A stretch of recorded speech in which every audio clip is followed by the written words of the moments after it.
this is what I'm actually doing. So I really just it's great to hear like the wealth of experience that you bring with you in everything you do. Thank you. Yeah, most certainly. I think there's a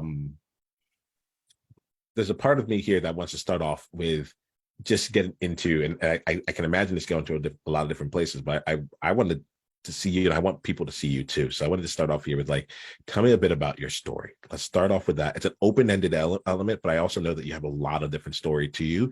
So I want to start there, and then we'll see where we go. Like, yeah, let's start off here. Tell me a little bit about your My story. story as of like when I worked, everything about my childhood and everything. Is that what you want to know? Yeah. So let's say this here.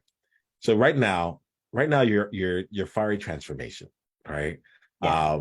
And transformation is not fiery learning, it's not even fiery growth, right? It's fiery transformation. So tell me about the significance of that. Like, tell me like through a bit of your journey, to help me see like the transformation part of that for you. Okay.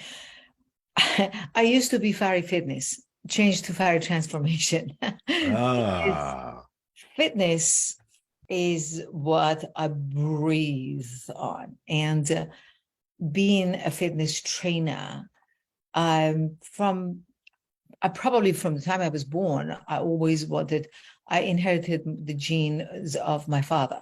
He was an athlete of his own time, massive, massive. And my father died 20 years ago at the age of 105. I think Labor Day is his, anniversary. So, yes, I got that from him, and I've always worked out.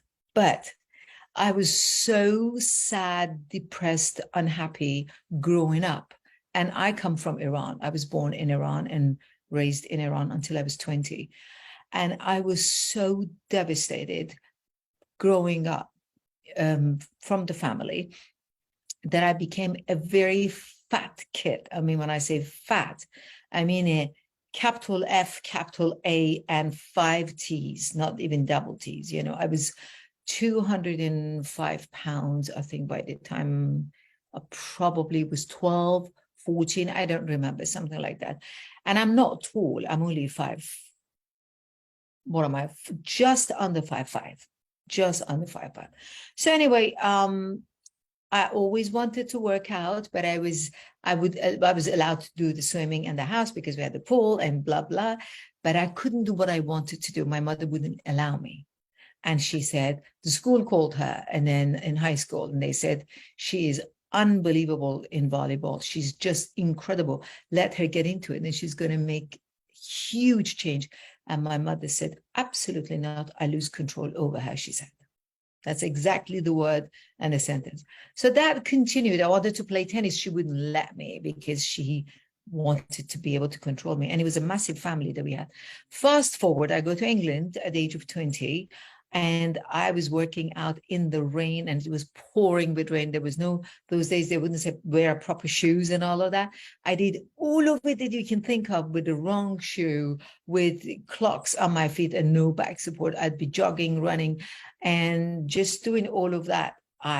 Within the first 9 months of being in London, because I wanted to be so active, I lost like 50 pounds. And the fitness became like, yeah, this is what you want to be. And in England, I started playing tennis because I could do it. There was nobody there to control me anymore.